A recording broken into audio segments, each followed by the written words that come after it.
Hello दोस्तों, KNC classes में आपका स्वागत है। आपके ऑप्टिक्स चैप्टर में, ऑप्टिक्स के फिजिक्स चैप्टर में प्रकाश का परावर्तन के बारे में आपको अध्ययन करा रहे हैं। चलिए, प्रकाश का परावर्तन, प्रकाश का परावर्तन। तो प्रकाश का परावर्तन होता है रिफ्लेक्शन ऑफ लाइट,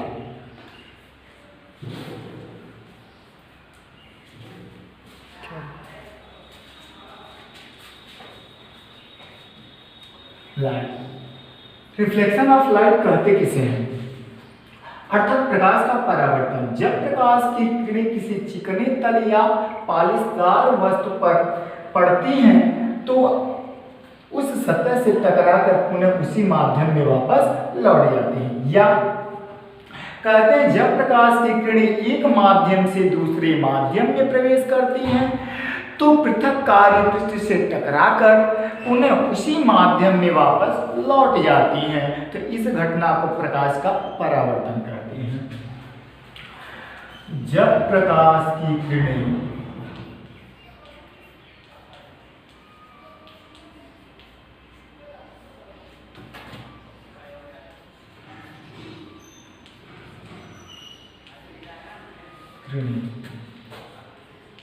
एक माध्यम से दूसरे माध्यम में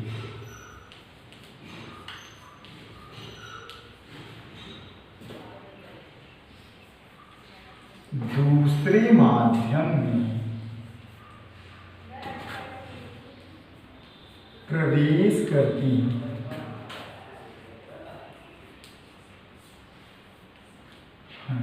हैं तो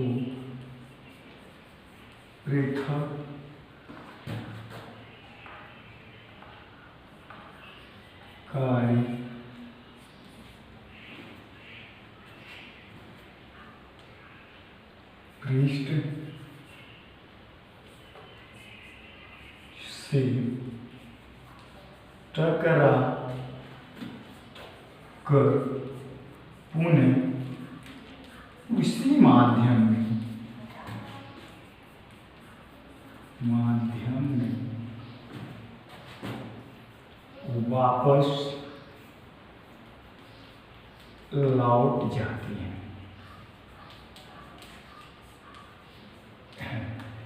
उसे हम प्रकाश का परावर्तन कहते हैं। देखिए, जब प्रकाश की किरणें एक माध्यम से दूसरे माध्यम में प्रवेश करती हैं तो पृथक कार्य पृष्ठ से टकराकर पुनः उसी माध्यम में वापस लौट जाती हैं, जिसे हम प्रकाश का परावर्तन करते हैं।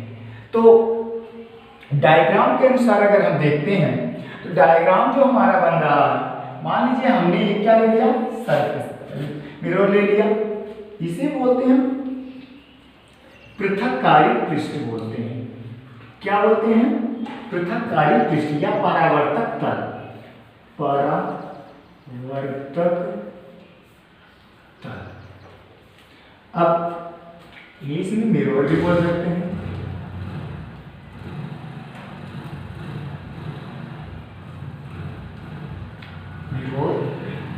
अब हमने क्या किया, जब प्रकाश से एक प्रकाश मारा इस पे, तो प्रकाश की जो किरण आपतित हो रही है इसे क्या कहते हैं? आती हुई दिखाई दे रही है, इसे हम बोलते हैं आपतित किरण। आपतित किरण। अब किस बिंदु पर आपतित हो रही है? इस बिंदु पर, तो इसे हम मानते हैं बी। इसे बोलते हैं आपतन बिंदु। आपतन बिंदु। अब इसे टकराकर आपको परिभाषा में क्या बताया? जब प्रकाश की किरणें एक माध्यम से दूसरे माध्यम में प्रवेश करती हैं तो पृथक कार्य पृष्ठ, ये जो पृथक कार्य जो है हमारा पृष्ठ है, इससे टकराकर उन्हें उसी माध्यम में वापस लौट जाती हैं।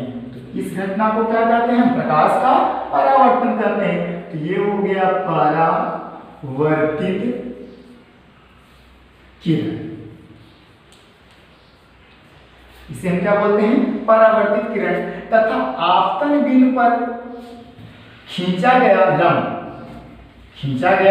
लंब क्या कहलाया हमारा? अभिलंब।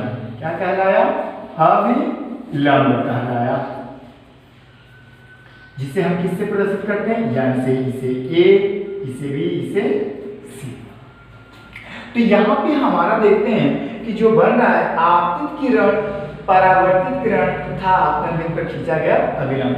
तो अभिलंब और आपतित किरण के बीच एक कोण बनता है जिसे बोलते हैं आपतन कोण। क्या बोलते हैं, आपतन कोण। और इसके बीच जो बनता है कोण उसे क्या बोलते हैं, परावर्तन कोण बोलते हैं। इसे आई से करते हैं प्रदर्शित, ऐसे आर से। तो ये तो हो गए कि आपके डायग्राम किसके, परावर्तन। अब हमारे जो है परावर्तन की कुछ संबंधित परिभाषाएं होती हैं, जैसे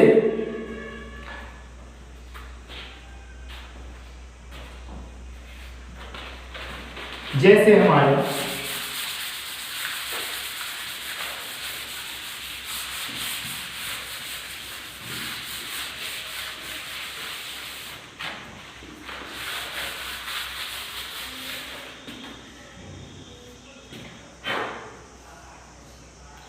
परावर्तक पृष्ठ, परावर्तक पृष्ठ, जिसे इंग्लिश में हम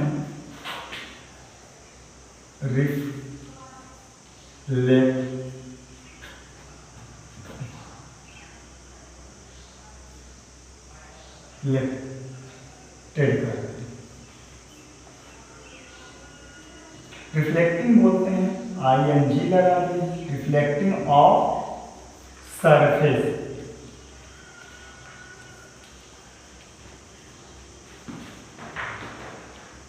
इसे हम बोलते हैं परावर्तक पृष्ठ। अर्थात जिस पर प्रकाश की किरणें, जिस परावर्तक पृष्ठ पर प्रकाश की किरणें आती हैं उसी को हम क्या बोलते हैं, परावर्तक पृष्ठ बोलते हैं। दूसरा होता है हमारा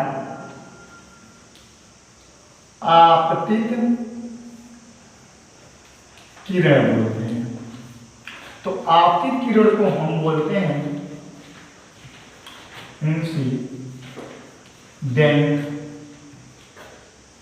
इंसिडेंट ऑफ रे। क्या बोलते हैं, इंसिडेंट ऑफ रे बोलते हैं। ये क्या होता है, आपतित किरण क्या होती है, परावर्तक पृष्ठ पर आने वाली प्रकाश की किरणें आपतित किरण कहलाती है। अब परावर्तित किरण,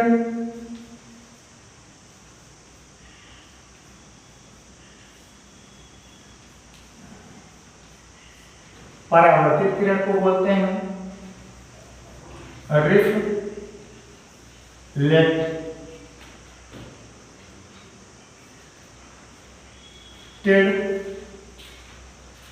रिफ्लेक्टेड ऑफ रे।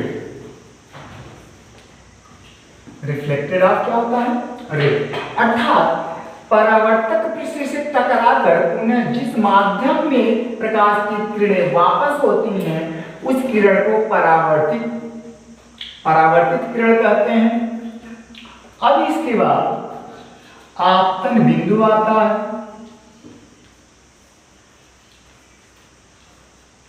बिंदु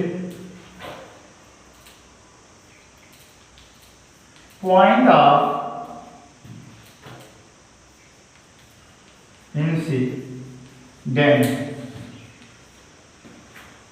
पॉइंट ऑफ इंसिडेंट मतलब जब प्रकाश की किरणें परावर्तक पृष्ठ पर आती है जिस बिंदु पर, उसे हम क्या कहते हैं, आपतन बिंदु कहते हैं। और इस पे डाला गया जो अभिलंब होता है उसी को हम क्या कहते हैं, अभिलंब बोलते हैं। ये हमारा जो होता है आपतन बिंदु होता है। यहाँ से प्रकाश आती है तो इसी आपतन बिंदु पर आती है और इस पे जो खींचा जाता है लंब उसे हम क्या बोलते हैं, इसी को तो अभिलंब बोलते हैं। इसके बाद आता है अभिलंब।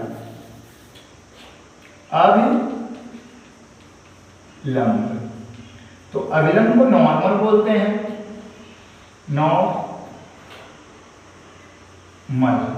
नॉर्मल बोलते हैं। अर्थात नॉर्मल क्या होता है, आपतन बिंदु पर खींचा गया आपतन बिंदु पर खींचा गया लंब ही क्या कहलाता है? अभिलंब कहलाता है, जो आपतित किरण तथा परावर्तित किरणों के बीच स्थित होता है। अब इसके बाद हमारा आता है बाबू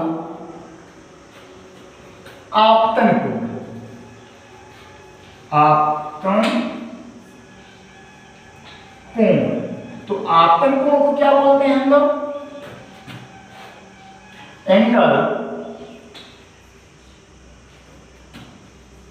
एंगल ऑफ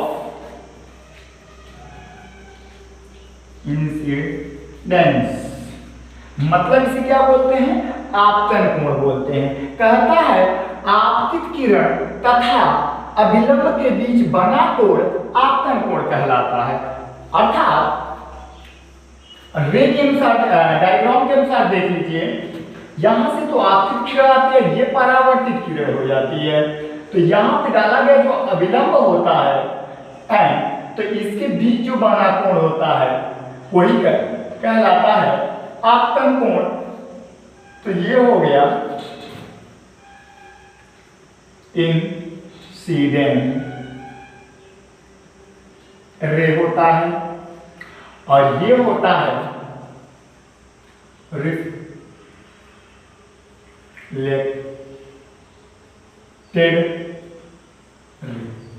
रिफ्लेक्शन रे या रिफ्लेक्टेड रे बोलते हैं। तो इसके भी जो बनता है वह एंगल क्या कहलाता है? रिफ्लेक्शन। तो ये आपका क्या होता है? आर से प्रदर्शित किया जाता है। तो यहाँ पे देखते हैं तो एंगल क्या बना रहा? हमने ए बी और सी नाम दिया, तो ए बी एन क्या लिख सकते हैं हम? ए बी एन कोण बराबर हम लिख सकते हैं आई कोण। तो हमें पता है आपतन कोण की परिभाषा, एंगल ऑफ इंसिडेंस। होता क्या? जब प्रकाश की आपतित किरणें तथा अभिलंब के बीच बना कोण क्या कहलाता है? आपतन कोण कहलाता है। अब परावर्तन कोण,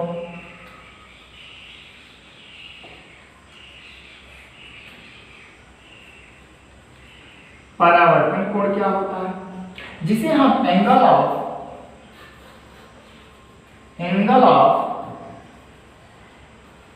रिफ्लेक्शन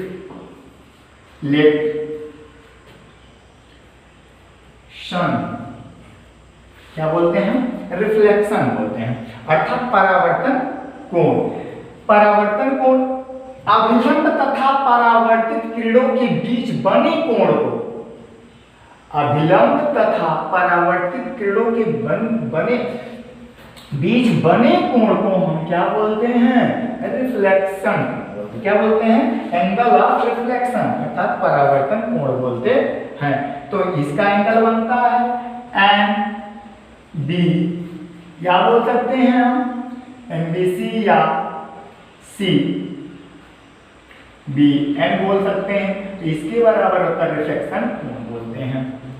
ये तो हमारे हो गए क्या? आपके परावर्तन के कुछ संबंधित परिभाषाएं होती हैं। अब आपका आता है बाबू परावर्तन के प्रकार। क्या आता है? परावर्तन के प्रकार।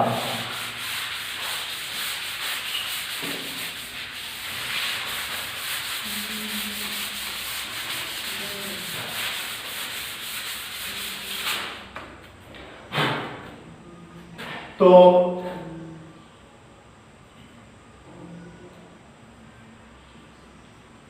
परावर्तन के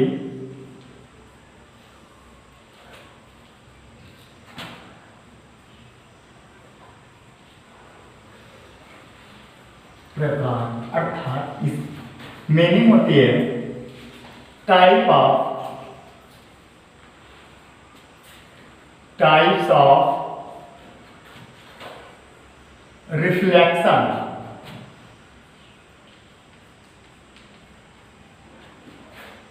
तो टाइप्स ऑफ रिफ्लेक्शन क्या होता है? प्रकाश के परावर्तन के पृष्ठ के आधार पर रिफ्लेक्शन को, परावर्तन को दो प्रकार में बांटा गया है। नंबर एक है बाबू आपका रेगुलर,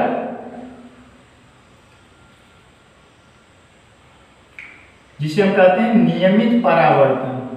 नियमित परावर्तन।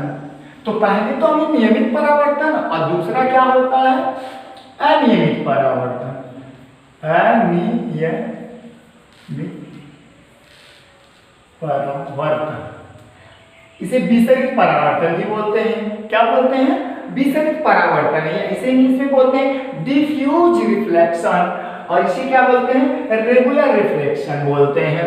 तो यहाँ पे जो हमारा नियमित परावर्तन के जो डायग्राम होते हैं बहुत ही सुंदर होते हैं। चलिए देखते हैं। पहले हमने एक मिरर ले लिया, तो ये क्या है, सरफेस है, एकदम पृष्ठ है।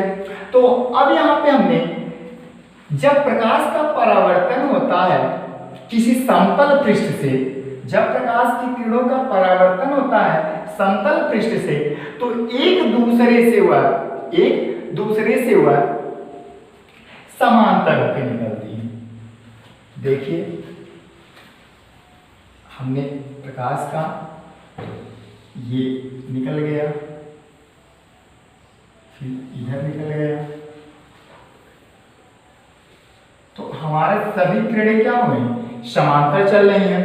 अर्थात जब इस प्रकार की, तो जब किसी चिकनी तल या पालीदार वस्तु से प्रकाश का परावर्तन होता है तो प्रकाश की किरणें परस्पर एक दूसरे से क्या होती हैं, समांतर चल जाती हैं। फिर से परिभाषा देखिएगा, जब प्रकाश की किरणें किसी चिकने तल या पालीदार युक्त पर पड़ती हैं तो परावर्तन के पश्चात एक दूसरे से क्या होती है, समांतर निकलती हैं। तो इसे हम क्या कहते हैं, नियमित परावर्तन कहते हैं। इसे हम रेगुलर परावर्तन कहते हैं, क्या कह सकते हैं, रेगुलर रिफ्लेक्शन बोलते हैं। अनियमित को बोलते हैं क्या, जब प्रकाश की किरणें किसी ऊबड़ या खाबड़ या खुरदुरे तल पर पड़ती हैं तो परावर्तन के पश्चात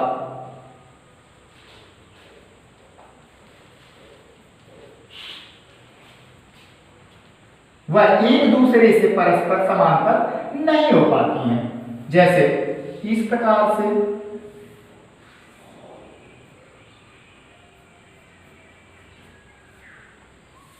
उन्हें इस प्रकार निकल जाता है, तो इसमें ये हो गया आपका अनियमित, इसे हम बोलते हैं ऊबड़ खाबड़। अर्थात जब प्रकाश की किरणें किसी ऊबड़ खाबड़ या खुरदुरे तल पर आपतित होती हैं तो अपवर्तन के पश्चात एक दूसरे के परस्पर अनियमित हो जाती हैं। तो अर्थात ये एक दूसरे से क्या होती हैं, अनियमित रूप से निकलती हैं, तो उन्हें क्या कहते हैं, अनियमित परावर्तन कहते हैं। अब चलते हैं हम परावर्तन के नियम, क्या चलते हैं हम, परावर्तन के नियम। अगला जो पॉइंट है परावर्तन का नियम है।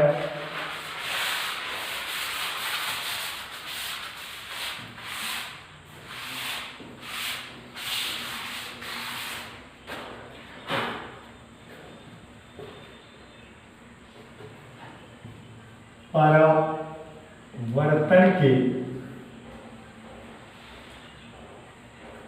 नियम अर्थात लॉ ऑफ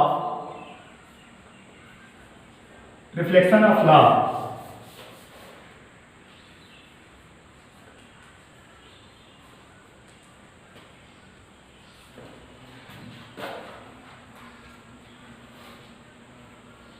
इसे बोलते हैं हम।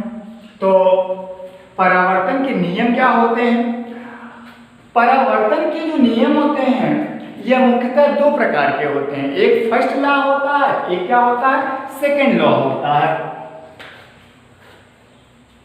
तो फर्स्ट लॉ कहते हैं, फर्स्ट लॉ।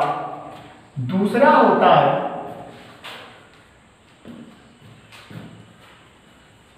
Second law.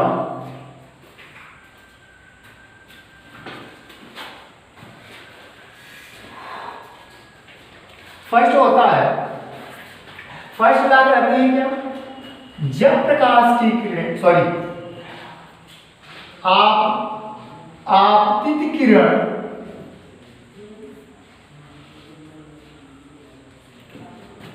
परावर्तित किरण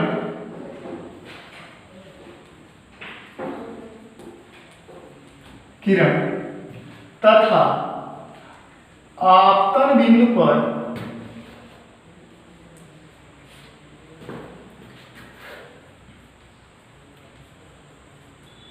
खींचा गया अभिलंब तीनों एक ही तल में स्थित होते हैं। तो पहला क्या है बाबू, फर्स्ट लॉ, आपतित किरण परावर्तित किरण तथा आपतन बिंदु पर खींचा गया अभिलंब तीनों एक ही तल में स्थित होते हैं। दूसरा सेकेंड लॉ क्या कहता है, सेकेंड लॉ कहता है बाबू कि आपतन कोण और परावर्तन कोण सदैव एक दूसरे के क्या होते हैं, बराबर होते हैं। आपतन कोण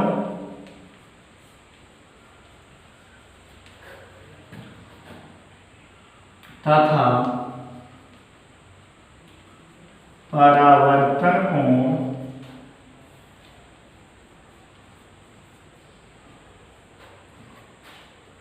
सदैव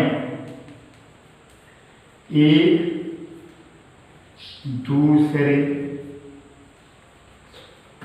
के बराबर होते हैं। जैसा कि यदि आपतन कोण अभिलंब से 30 अंश का यदि कोण बनाता है तो परावर्तन कोण कितना बनाएगा, 30 ही अंश का बनाएगा। तो जितना कोण आपतन बनेगा उतना ही क्या बनेगा, परावर्तन। यदि 45 ये बना रहा है तो 45 ये भी बनाएगा। तो जितना ही कोण बनाएगा उतने ही कोण ये क्या करेगा, उतना ही ये भी बनाएगा। जितना कोण ये बनाएगा तो उतना कोण ये। अगर रिफ्लेक्शन कोण आपका बना रहा है 45 डिग्री तो इंसिडेंस कोण कितना बनाएगा आपका, 45 ही डिग्री बनाएगा। अतः परावर्तन के नियम, तो परावर्तन के नियम कितने होते हैं, 2 होते हैं, फर्स्ट लॉ और सेकेंड लॉ। मतलब प्रथम नियम और द्वितीय नियम। प्रथम नियम क्या कहता, आपतित किरण परावर्तित किरण एवं आपतन बिंदु पर खींचा गया अभिलंब तीनों एक ही तल में स्थित होते हैं। दूसरा कहता है आपतन कोण तथा परावर्तन कोण सदैव एक दूसरे के बराबर होते हैं। अर्थात कोण I = कोण R, मतलब ये कोण बराबर दूसरा कोण होता है। ये तो हो गए आपके परावर्तन के नियम। तो स्क्रीनशॉट लेना है तो ले लीजिए।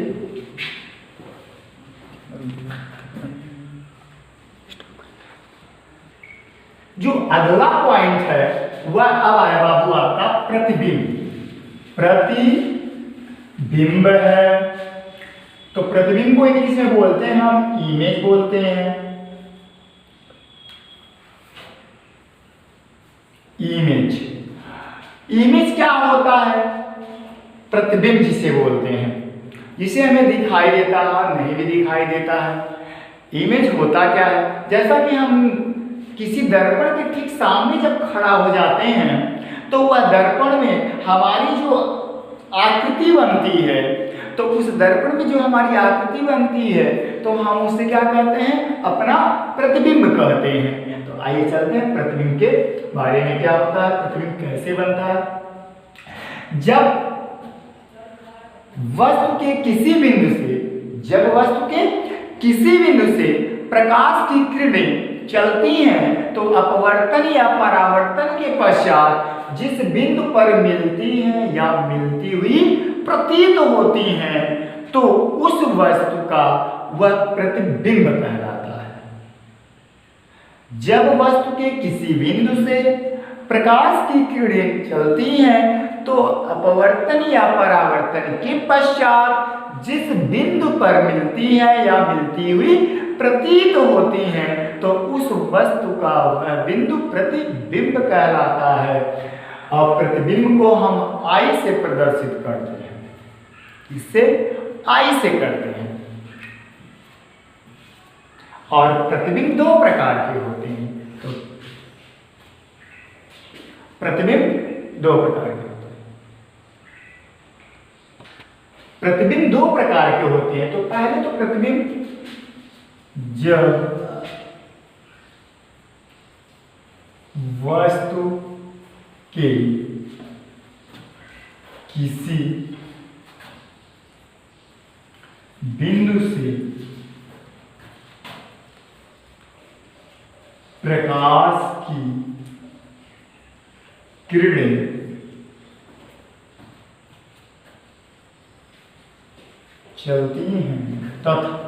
चलती हैं तो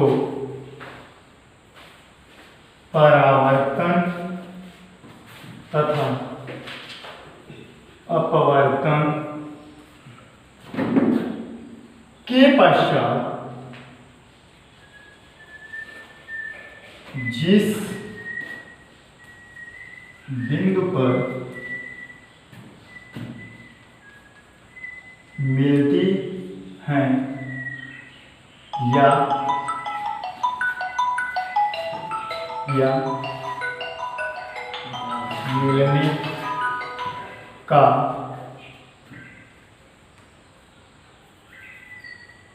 मिलने का प्रतीत होती हैं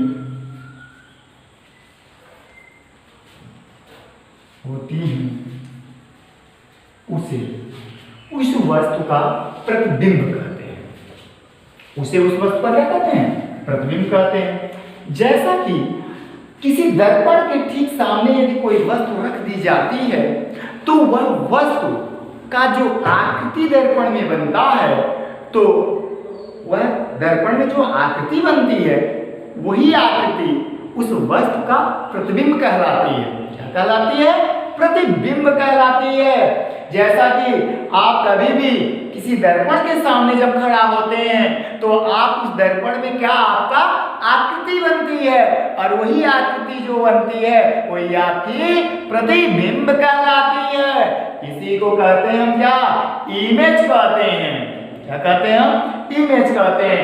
इमेज ऑफ टू टाइप्स, मतलब प्रतिबिंब कितने प्रकार के होते हैं? दो प्रकार के होते हैं। पहला होता है वास्तविक प्रतिबिंब, जिसे हम कहते हैं रियल इमेज कहते हैं। क्या कहते हैं? Real image. तो हमने आपको बताया कि प्रतिबिंब दो प्रकार के होते हैं। नंबर एक होता है रियल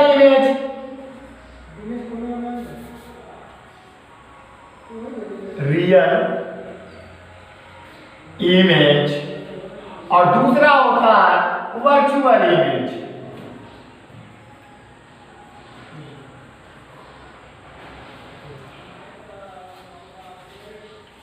क्या होता है बाबू? पहला जो होता है रियल इमेज होता है, और दूसरा जो होता है वह क्या होता है? Virtual image. रियल इमेज माने होता है वास्तविक प्रतिबिंब। क्या होता है? वास्तविक प्रतिबिंब। क्या होता है? वास्तविक प्रतिबिंब होता है। और दूसरा क्या होता है? आभासी प्रतिबिंब। तो आपको समझ में आया कि प्रतिबिंब कितने प्रकार के होते हैं? दो होते हैं। नंबर एक होता है वास्तविक, नंबर दो होता है आभासी। तो चलते हैं, वास्तविक प्रतिबिंब किसे कहते हैं? जब वस्तु के किसी बिंदु से चलने वाली प्रकाश की किरणें परावर्तन के पश्चात जिस बिंदु पर मिलती हैं तो वह वस्तु का वह बिंदु उसका प्रतिबिंब कहलाता है। इसे हम पर्दे पर प्राप्त कर लेते हैं। क्या कर लेते हैं? पर्दे पे प्राप्त कर लेते हैं। जैसे कि आपने देखा होगा पर्दे वाली टीवी, तो आप क्या करते हैं? पहले उसे देखते हैं तो पर्दे पे लिया जाता है, जिससे आप उसके प्रतिबिंब को आसानी पूर्वक देख लेते हैं। दूसरा जो हमारा है वह आभासी प्रतिबिंब है। क्या है? आभासी प्रतिबिंब है। आभासी प्रतिबिंब किसे कहते हैं? जब वस्तु से चलने वाली प्रकाश की किरणें परावर्तन के पश्चात वास्तव में कहीं मिलती ना हो, लेकिन किसी दूसरे बिंदु पर मिलती हुई क्या हो? प्रतीत होती हैं। उन्हें हम क्या कहते हैं? आभासी प्रतिबिंब कहते हैं। इसे पर्दे पर हम प्राप्त नहीं कर सकते हैं, और लेकिन इसका फोटो हम ले सकते हैं। हम पर्दे पर प्राप्त नहीं कर सकते हैं, लेकिन इसका हम फोटो क्या करते हैं, लेते हैं, क्योंकि हम कल्पना करते हैं कि हमारा ये इमेज हो जाता है। तो आज आपको प्रतिबिंब के बारे में बताएं, प्रतिबिंब क्या होता है, प्रतिबिंब कितने प्रकार के होते हैं। प्रतिबिंब 2 प्रकार के होते हैं, वास्तविक और आभासी। अब जो अगला पॉइंट होगा वह है बाबू आपका दर्पण। क्या है, दर्पण है। और दर्पण जो है, इससे जो अगला वीडियो बनेगा, इस वीडियो में मतलब इस डिफिनेशन के बाद जितने भी डायग्राम आएंगे बहुत ही अच्छे अच्छे डायग्राम होंगे, और आपको पढ़ने में बहुत ही आनंद आएगा, क्योंकि आपका दर्पण जो होगा वह 2 होगा, 2 प्रकार का। नंबर 1 होगा जिसे हम समतल बोलते हैं दर्पण, जिसे हम प्लेन मिरर बोलते हैं, और दूसरा होता है गोलीय। क्या होता है, गोली दर्पण। अब बाबू कल आपका अगला वीडियो दर्पण होगा, दर्पण समतल दर्पण, गोली दर्पण। समतल दर्पण द्वारा बने प्रतिबिंबों की संख्याओं के बारे में आपको बताएंगे, और गोली दर्पण मतलब प्रतिबिंबों के आरेख के द्वारा हम आपको दर्शा के डायग्राम के द्वारा आपको समझाएंगे कि ये गोली दर्पण होते क्या है। ठीक, तो अगले वीडियो के लिए